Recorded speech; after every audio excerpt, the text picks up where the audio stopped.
El primer aviso de que tu cerebro está envejeciendo peor no siempre es olvidar un nombre. A veces es algo mucho más silencioso. Levantarte de una silla apoyándote con las manos, caminar un poco más despacio, dejar de cargar la bolsa de la compra porque ya no tengo fuerza. Lo normalizamos como edad, pero un estudio detectó ese declive en la fuerza 12 años antes de un diagnóstico de demencia. Músculo y cerebro no envejecen por separado.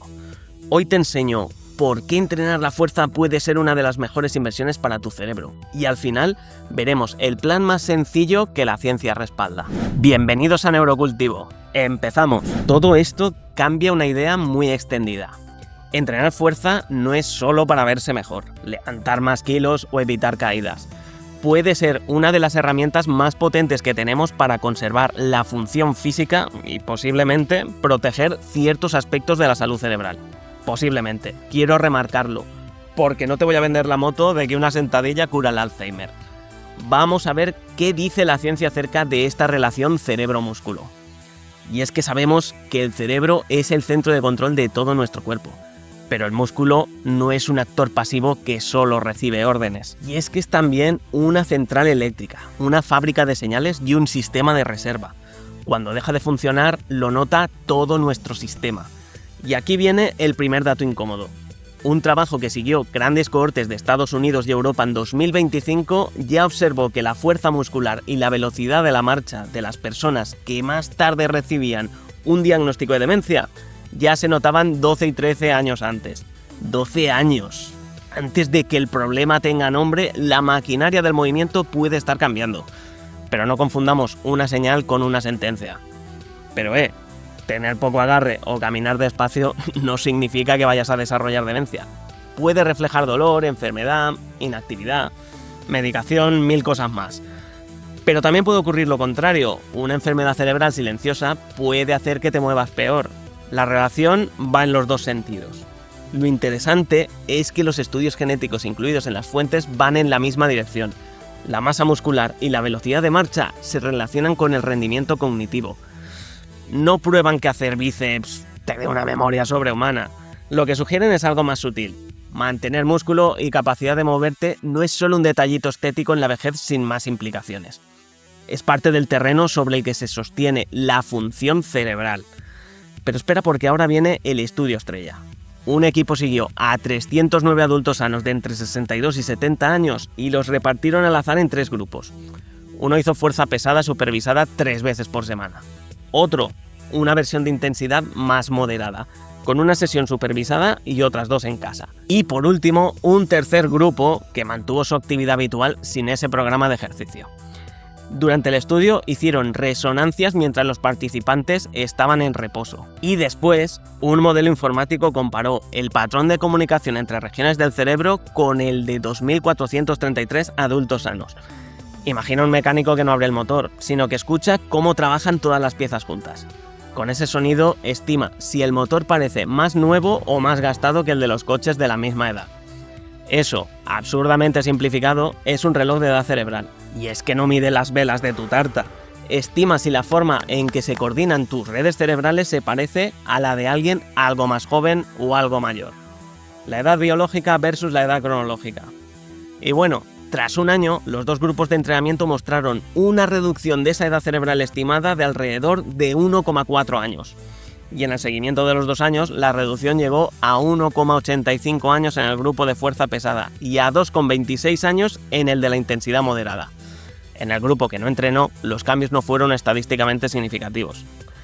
¿Significa eso que levantar pesas te quita 2 años reales de encima? No nos flipemos, no. Significa que en ese grupo concreto de adultos mayores un programa de fuerza se asoció a un patrón de actividad cerebral que el modelo estimó como más joven. Es un biomarcador prometedor, sin duda. Pero no es una prueba de que hayan rejuvenecido las neuronas por arte de magia.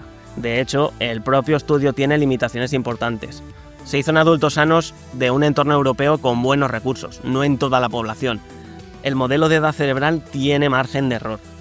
Vamos, que hay algo beneficioso en el entrenamiento, pero todavía no sabemos qué combinación exacta de fuerza, hábito, circulación, sueño, alimentación, contacto social, está moviendo todas las piezas. Pero es bastante potente, no necesitas buscar el programa perfecto. porque la versión moderada también funcionó. No hay que hacerse polvo con hierros que pesan más que tú. La consistencia gana. ¿Y qué es lo que no permite concluir? Pues no demuestra que una rutina moderada sea mágicamente mejor que una pesada, ni que exista una dosis exacta para todo el mundo. El grupo pesado mostró cambios más localizados en la parte frontal del cerebro, aunque los dos grupos mejoraron la estimación global. Son rutas distintas hacia un resultado que todavía estamos aprendiendo a medir y a comprender mejor.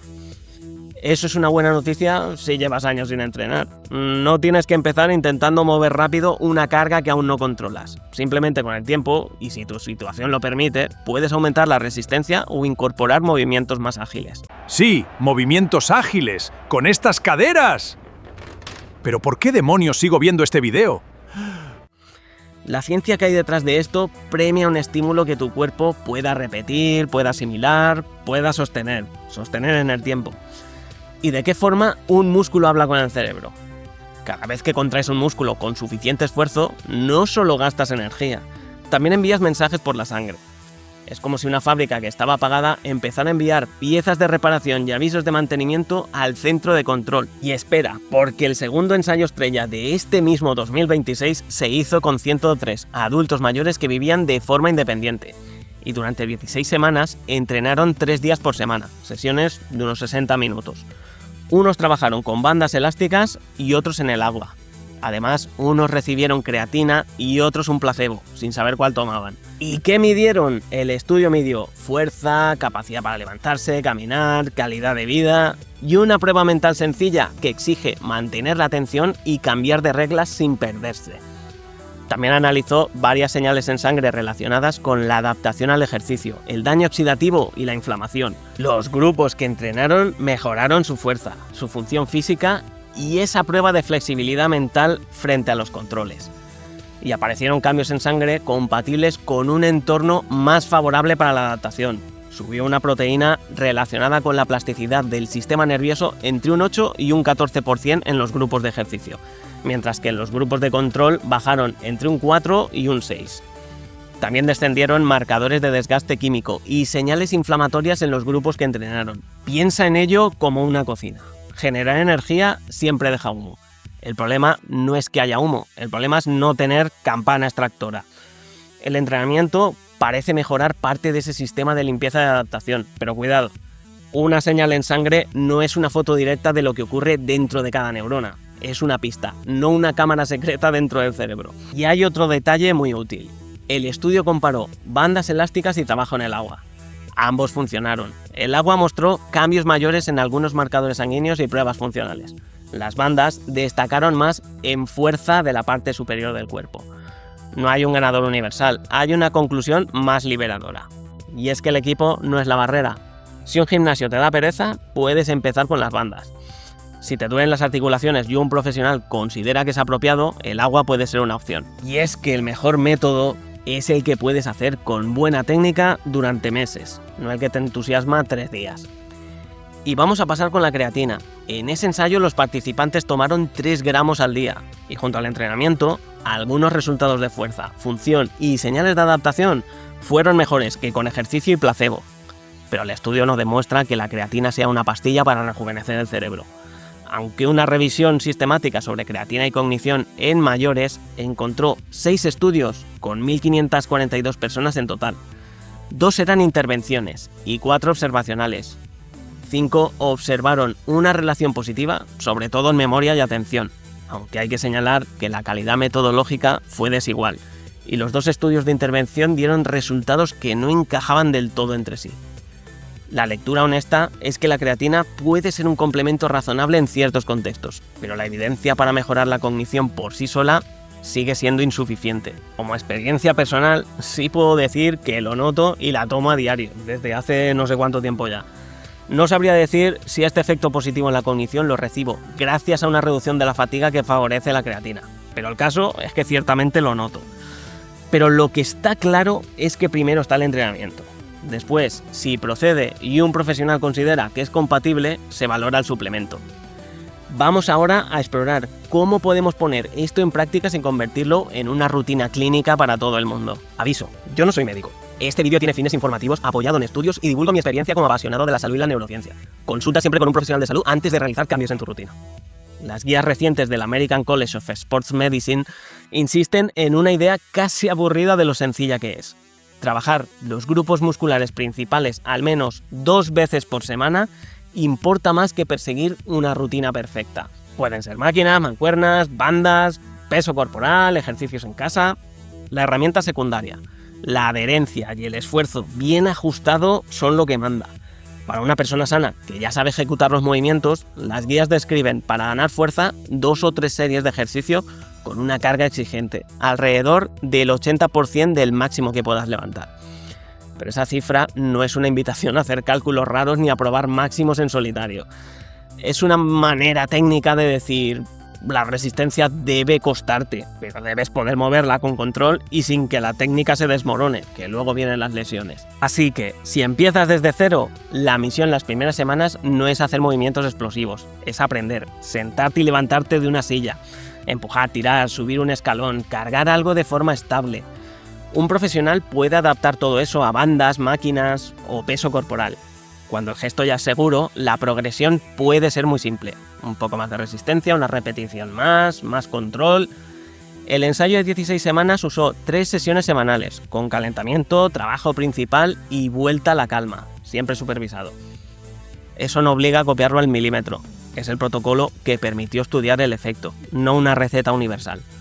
Para mucha gente, el punto de partida sostenible será 2 días. Y 2 días repetidos durante un año le ganan por goleada a 5 días heroicos que abandonas antes de terminar el mes, es obvio.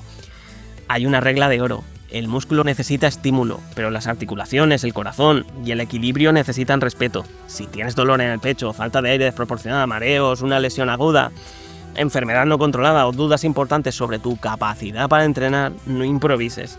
Nada de esto es un consejo médico, así que háblalo con tu médico y, si es posible, empieza con un fisioterapeuta o profesional cualificado. La fuerza no consiste en aguantar dolor, consiste en ganar capacidad. Y recuerda la idea principal: el cerebro no flota aislado dentro del cráneo como un rey en su castillo. Depende de un cuerpo que se mueve, transporta energía, responde al esfuerzo y conserva autonomía. Puede que no podamos controlar todos los factores del envejecimiento, nadie puede. Pero sí podemos darle al cuerpo una señal repetida de que sigue siendo necesario. 2 días, unos movimientos bien hechos. No es una cura, no es una promesa de vivir 102 años con la memoria intacta.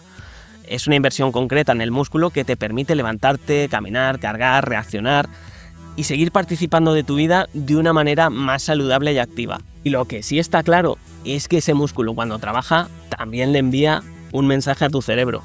Le dice: tío, todavía hay demanda. Aquí todavía hace falta que las redes funcionen, no puedes jubilarte aún. Y te voy a dejar por aquí este vídeo que hice sobre la creatina por si te interesa, ya que la hemos visto muy de pasada y me parece un suplemento muy interesante. Y si algo de esto te ha aportado valor, dame like, suscríbete y comparte. Suscríbete, a ver si deja de decirlo el pesado.